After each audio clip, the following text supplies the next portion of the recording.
Hello friends, नमस्कार। स्वागत है आप सबका हमारे चैनल एस स्क्वायर पर।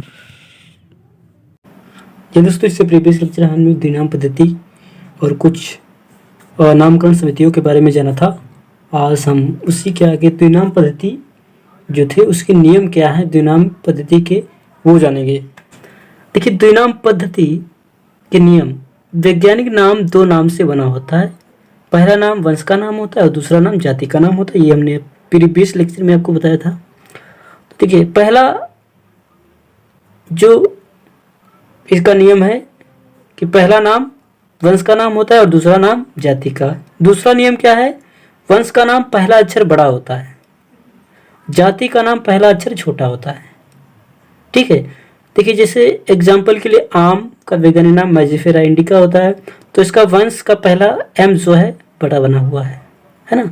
पहला जो इसका एम है बड़ा बना हुआ, उसके बाद इंडिका जाति है, इसका जो छोटा बना हुआ है ना, आई छोटी है। तो ये दूसरा नियम कहता है कि इसका पहला अक्षर जो वंश होगा उसका बड़ा होगा और जाति का पहला अक्षर छोटा होगा। ठीक है। तीसरा जो थर्ड रूल क्या कहता है इसका? देखिए, थर्ड रूल जो है इसका, वैज्ञानिक नाम के बाद वैज्ञानिक का नाम संक्षिप्त में आएगा जिसने नामकरण किया है। अर्थात वैज्ञानिक नाम आएगा, उसके बाद उस वैज्ञानिक का नाम आएगा जिसने उसे नाम दिया है संक्षिप्त में। जैसे मैजिफेरा इंडिका है ना, तो इसके अंत में अगर लेने से नहीं दिया तो LIN लिख जाएगा। ठीक है। तो ये तीसरा नंबर कहता है। उसके बाद फोर्थ जो है इसका नियम वो क्या है? वो कहता है कि जो भी वैज्ञानिक नाम होंगे, चौथा नियम क्या कहता है? जो भी वैज्ञानिक नाम होंगे लैटिन भाषा में होंगे। कहता है कि जो वैज्ञानिक नाम होते हैं वो लैटिन भाषा में होते हैं और इसे मृत भाषा भी कहा जाता है। यदि वैज्ञानिक नाम हस्तलिखित होंगे, यदि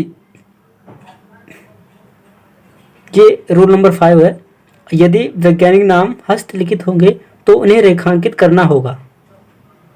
अगर हाथ से आप इन्हें लिखोगे तो उन्हें रेखांकित करेंगे। जैसे ये देखिए एग्जांपल में दिया है होमो सैपियंस, है ना। प्रिंट किए जाते हैं तो तिरछे लिखे जाते हैं प्रिंट में। ठीक है। उसके बाद 6 नंबर क्या नियम है? यदि प्रिंटर से छापते हैं तो उसे तिरछे अक्षरों में इलेक्ट्रिस में लिखते हैं, वो जो है ना। तो प्रिंटर अगर करोगे तो उसे छापते हैं तिरछे अक्षरों में लिखते हैं, अगर हाथ से लिखोगे तो होमो सैपियंस करके अंडरलाइन करोगे, है ना। तो ये थे इसको द्विनाम पद्धति के कुछ नियम, किस तरह से वैज्ञानिक नाम लिखना है।